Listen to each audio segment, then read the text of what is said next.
Hello and welcome back to my channel. Today I'm going to play some Age of Empires 4. In this case I'm playing as the British, and will also just explain what I do, how I go along, to give a little impression of what you do in this game, how you do stuff. And so first of all, we do start with a town center, 6 villages and a scout always. The scout is here to, well, do scouting, and especially in the early game it is important to gather some sheep and that way have a food source in the early game. So the villagers, what they want to do at the start is just get some food, and in the town center you can also produce new scouts here, but the one we've got at the start is good for now. And then we just produce more villages so we can build up our economy a little bit bigger at the start. Yeah, especially food is important because you need well, more food to get more villages. Also, gold. Gold is quite important, so let's get some of that. We're getting close to the population cap of 10. We can increase that by building another house. Well, you want to get a mill now as well, so we can continue gathering here. Our scout found a few sheep already, and the sheep automatically follow the scout, so we can know the scout gets back to the TC, or just get the scout back to the mill. So TC is town center, of course. Okay, so now we got, well, 3 of the 4 resources already.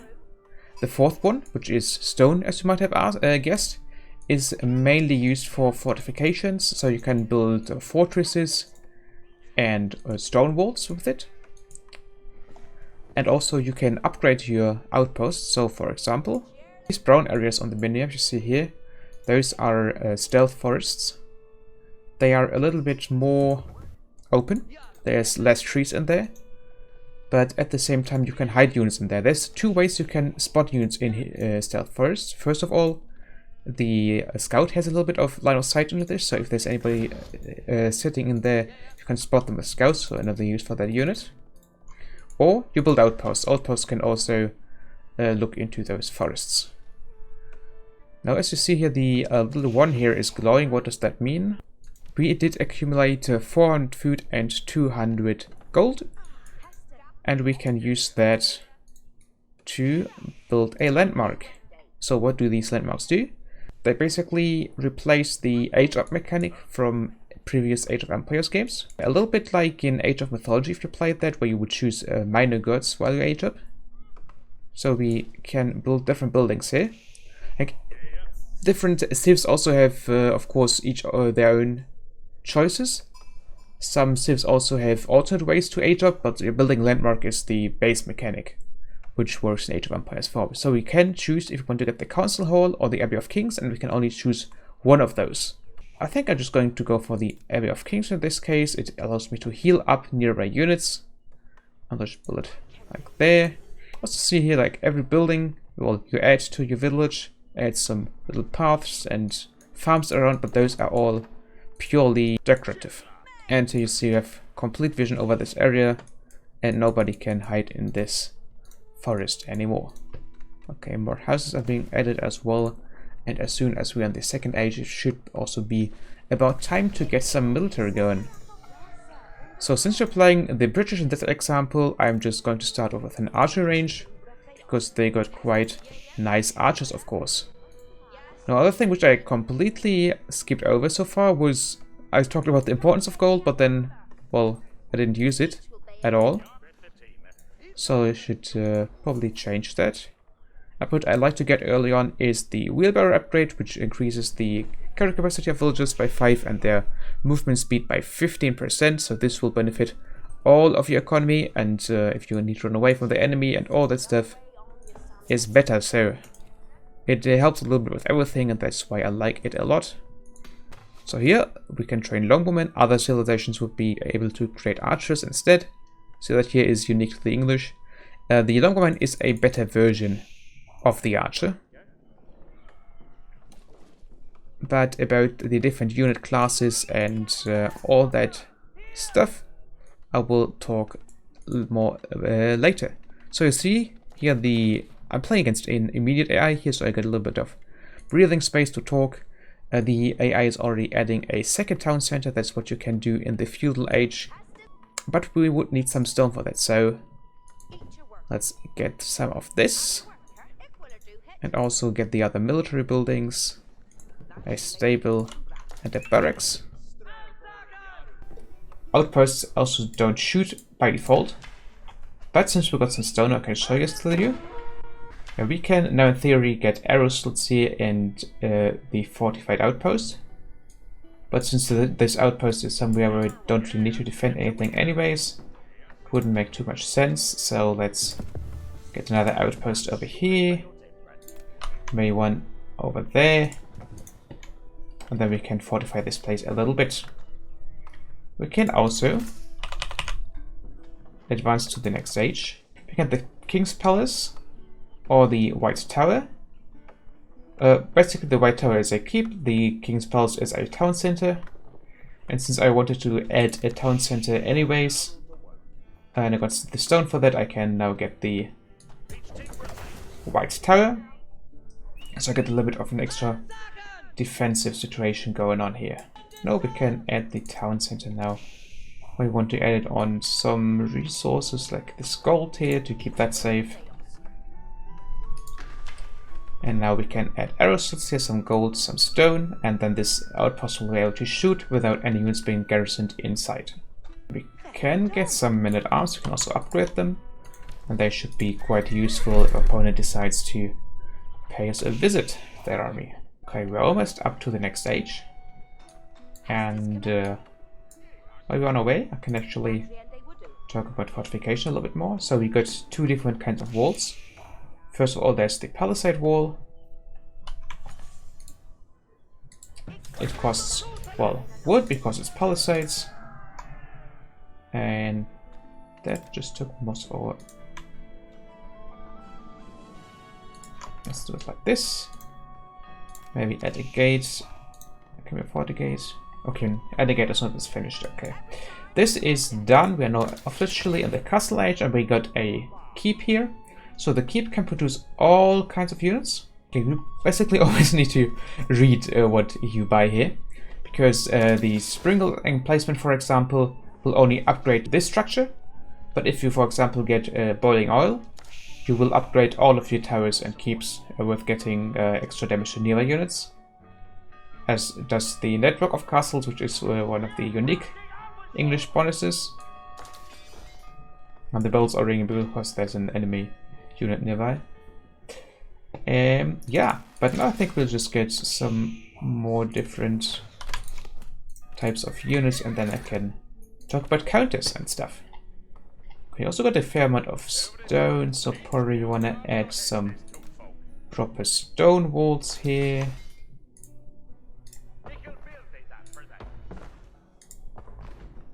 And we're actually getting attacked already, okay. So they do have some royal knights, so they're French, they've got very good knights. And I think the other one was a light cavalry or a scout cavalry. And we just have normal knights, they are... I mean, those are castle age units, those are feudal age units, so they didn't upgrade them in castle age just yet. So we should have an easy time defeating them. But as you see, those guys can tank quite a bit, but there we go, with our combined army, managed to get rid of those. So now you saw the Royal Knights or the Knights, those are, see it here, heavy melee cavalry. They got melee armor 4 and range armor 4, and that's the next attack already coming in. Some more cavalry. Oh, they got a vulture though. And they brought in some spearmen as well this time. Well, that's probably not going to be a huge problem. We should get a upgrade for our longbowmen, some crossbows as well. And that should be good. So, I was talking about heavy units. So here, you see the crossbow deals 12 damage and has 6 extra damage against heavy units. So, they actually deal a lot of damage to knights.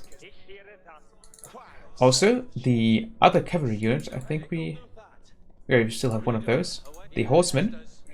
You can use those to counter archers in smaller numbers, because they are fast and, well, if archers in melee, then, yeah, archers don't like being in melee, let's put it that way. The attack damage of the horsemen is actually doubled. They get 9 damage with a spear and plus an extra 9 damage when they're fighting ranged units. But at the same time, we got the longbowmen here. Okay, so let's do a little counter triangle here. So we got the light melee cavalry, which is the horseman. It deals 9 damage and has plus 9 against ranged, which would mean it would completely counter the veteran longbowmen, but those guys have 8 damage and plus 8 against light melee infantry. So you see the men-at-arms are heavy melee infantry, but if you got the spearmen, those are classified as light melee infantry. So the archer would counter the spearmen, but in turn the spearman has 8 damage and plus 16 damage against cavalry, so they are quite a hard counter to the horsemen. And here we got our little rock, paper, scissors type of counter triangle. Now, we also got other units, like the early men-at-arms, or men-at-arms in general, or knights. We lost our knights, so I'm just training some new ones. Our wards are coming along nicely, and I will talk about those more as well. So, yeah, the early men-at-arms, they have 10 damage. They don't deal any bonus damage, but they do have high both melee and ranged armor. Well, high in terms of having more than 0, which is what the others have. They basically defeat the spearmen and the horsemen, and also the veteran longbowmen, actually, if you think about it, because you need a lot of arrows to fell one of those, especially once you get the additional armor upgrades for your infantry. Now here we got the heavy melee cavalry, which is the knight. This guy is quite interesting because he has a charge attack. This, the lance, it deals 36 damage on first impact, and then as long as it stays in combat, it will continue fighting with the sword, which is a lower damage output, and it also has 4 melee and 4 ranged armor. So against knights you can of course get your spearmen out, because they have a huge bonus against cavalry. But if you actually want to fight both of those, you kinda need the crossbowmen here. So those deal 12 damage, which is quite a high damage for a ranged unit. But at the same time also you get a plus 6 against heavy, so they deal bonus damage to both the men-at-arms and the knights. Which means that especially crossbowmen and spearmen, for example, will be a very powerful combination to fight an enemy knight army. If your opponent has a lot of crossbows, they have no armor as well. You might as well use your normal longbows. They don't cost any gold. But yeah, this is a little bit of a excursion into the unit counter system. Now if you look at our resources, we got quite a lot of them, and we can actually afford, now that I'm talking about it, to get the last age. So we can get the Vanguard Palace or Berkshire Palace. Berkshire Palace is basically another keep, and it shoots further and faster than normal keeps. I think the Vanguard Palace is more interesting because we can produce units there. And let's get this thing somewhere like over here. You don't want to get all of your landmarks in one place, because if your opponent kills all of the landmarks, then you're out of the game, just regardless of how many units and all that stuff you still got. So we got those walls here, and we can also garrison units on walls, but the thing is, we need to have a way onto those walls to be able to get up there. So what do? Well, we could either do this, delete a part. That's also how you get on your opponent's walls the easiest, and then you can get up here. But yeah, well, now we got a whole lot of defenses. Well, in the ideal case, we would have finished them by now as well. And there's the new age. So where's palace? It's over here. Want to get some more stone now to get a wonderful castle, and we can train the Vanguard army. It costs 100 food, 100 wood, 200 gold, which is very cheap. It takes 1 minute and 15 seconds, but we get basically 1 unit of each. So a longbowman, spearman, man-at-arms, knight, and trebuchet, which is very nice. So I'm gonna get some of those here. And now, how to get on top of the wall without deleting your own walls. You either build a stone wall tower. So here's very important where you build them, because they only face one direction, and if you well, build it like this, units can actually enter the wall from the outside, and it can only shoot on the inside. That's not what you want. So also always when you plan your defenses, yeah, make it in a way that they actually fight your opponent. Then you see here a little gate will appear, and once this or the little doorway, whatever you want to call it, and once it's got finished, you can actually use this tower to get from this side on top of it. Also, at the same time, you can build gates. Let's just put one over here. The gate's the same thing. You need to put it facing into the direction where you want it to face. Parasite gate, same thing. You select the direction here. We would like to get some trade going. So how do we do that? We build a market, probably over here.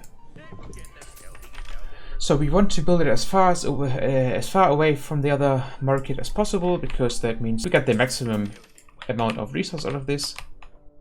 So that's why you kind of want to go from corner to corner in most cases, if possible, that is. Get some market gathering point over here, and our economy is nicely set up. Okay, now probably you want to get a blacksmith for some military upgrades, as well as a university for some general upgrades, but mostly military as well. And we're also out of gold once again. Obviously everything here needs gold, so yeah, gold production in this game definitely was not sufficient. And but also we can use the market, of course, to sell some of those of our resources. We got very much food and wood left over, and we can use that. Let's get you back to work here to get incendiary arrows for extra building damage on our. Also, we got a nice wall here, but what if your opponent got a wall? So what you do there is either get siege weapons like the counterweight trebuchet we got from the Windguard Palace, or other things which you can train here in the siege workshop. So springles and mangonels in general work less well against buildings, as do rebaldakins. But the bombard and counterweight trebuchet are the best against buildings. There it is. Okay. Yeah, they are. Oh, look at that. Oh, yeah. Already demonstrates these mechanics for us. Oh, lovely. Monks can collect relics, like this one is carrying one, and when you bring them back to your monasteries, they generate a nice amount of gold for you, and if you research that, you can also gain some other resources, which is a steady stream of income. Very nice stuff. Okay, but we got the siege engineers a while back, and now I can also show you what it is. We can get battering rams and siege towers and build them on the field.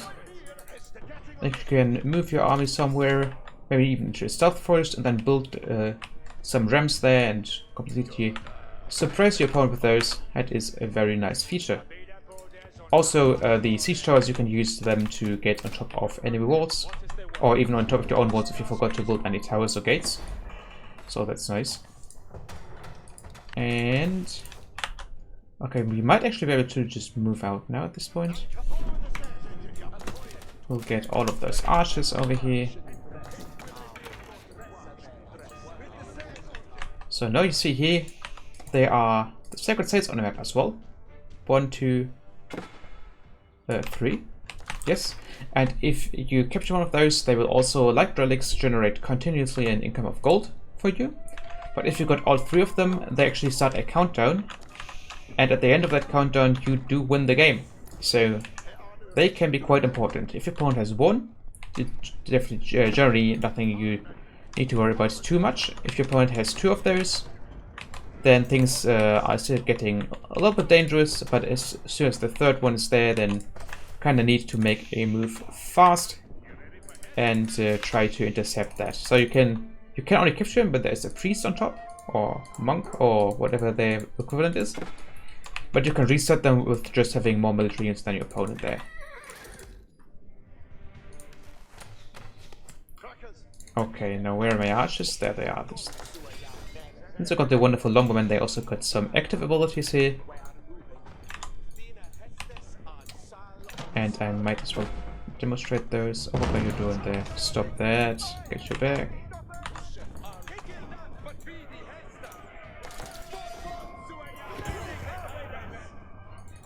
Okay.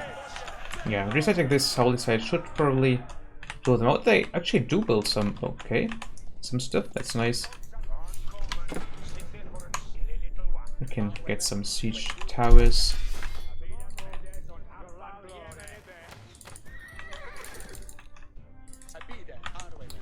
And there they are. So, press this beautiful little button. And you're actually too slow. So, what the place palings ability does is that it well, places some sharpened sticks in the floor, in the ground, and there we go. That was good. And yeah, as soon as the enemy runs into there, they are stunned for 2.5 seconds and take 25 damage. So enemy cavalry that can be used to try to make an enemy cavalry charge a lot less dangerous. Of course, having spearmen also helps. Now, what we also did use here was the arrow volley for faster shooting, and the setup camp, which, well, as you see here, heals our units as long as they are within the land press. Oi, oi, oi. So we have to turn the enemy cavalry charge. Oi, oi, oi, oi, oi. But they, yeah, they have more stuff for us, which is some mangonels. They deal splash damage, so that is very good against our archers, but luckily we do have some cavalry as well, which we can use to burn them down. So when you attack siege weapons, it's actually like you're attacking a building. You take out your torches and throw them. And as long as siege weapons are packed like this and they're moving around, they're actually a lot easier to destroy. Okay, the enemy has spotted us while we are hardly stealthy at all, but we can use the spears here on the flank. We'll get them into a line formation and just set them on stand ground, and this way they can actually counter the enemy charge as well. And now put them, like, leave stand ground once they are the enemy is bound in melee, and we can nicely surround them while our siege engines continue to advance to their walls. We should get some men-at-arms into the siege towers. Looks like their walls are completely unmanned for the time being. We can deploy the trebuchets on those towers, why not?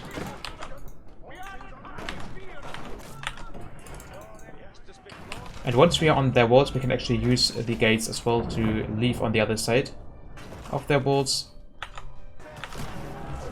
Now the rest of their knights are. But we are full way. Oh, they even got the oil attack. Burning oil. Hot oil, it's called.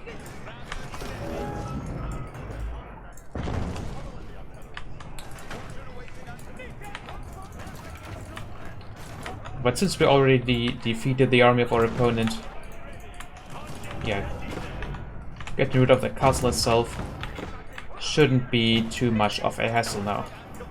Again, we don't actually need to defeat everything of our opponent, we just need to destroy the landmarks, and then the victory is ours as well. So there's a Chamber of Commerce here and a guild hall. And once these are gone, we already got the town center, which is a landmark as well, like the initial town center is one. And we should take the victory here. There we go. Yeah, 2 out of 3 landmarks destroyed, and that's the third one. And there we go, objective completed, destroy all the landmarks. GG!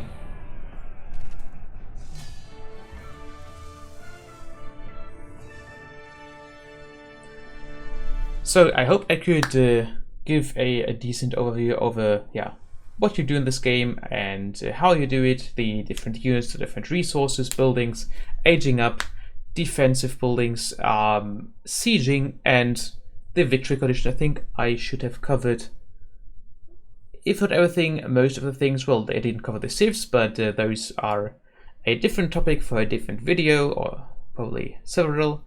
But at this point, I would like to thank you for watching. I wish you a lot of fun in Age of Empires 4, and until next time, this has been Alkalim. Bye bye!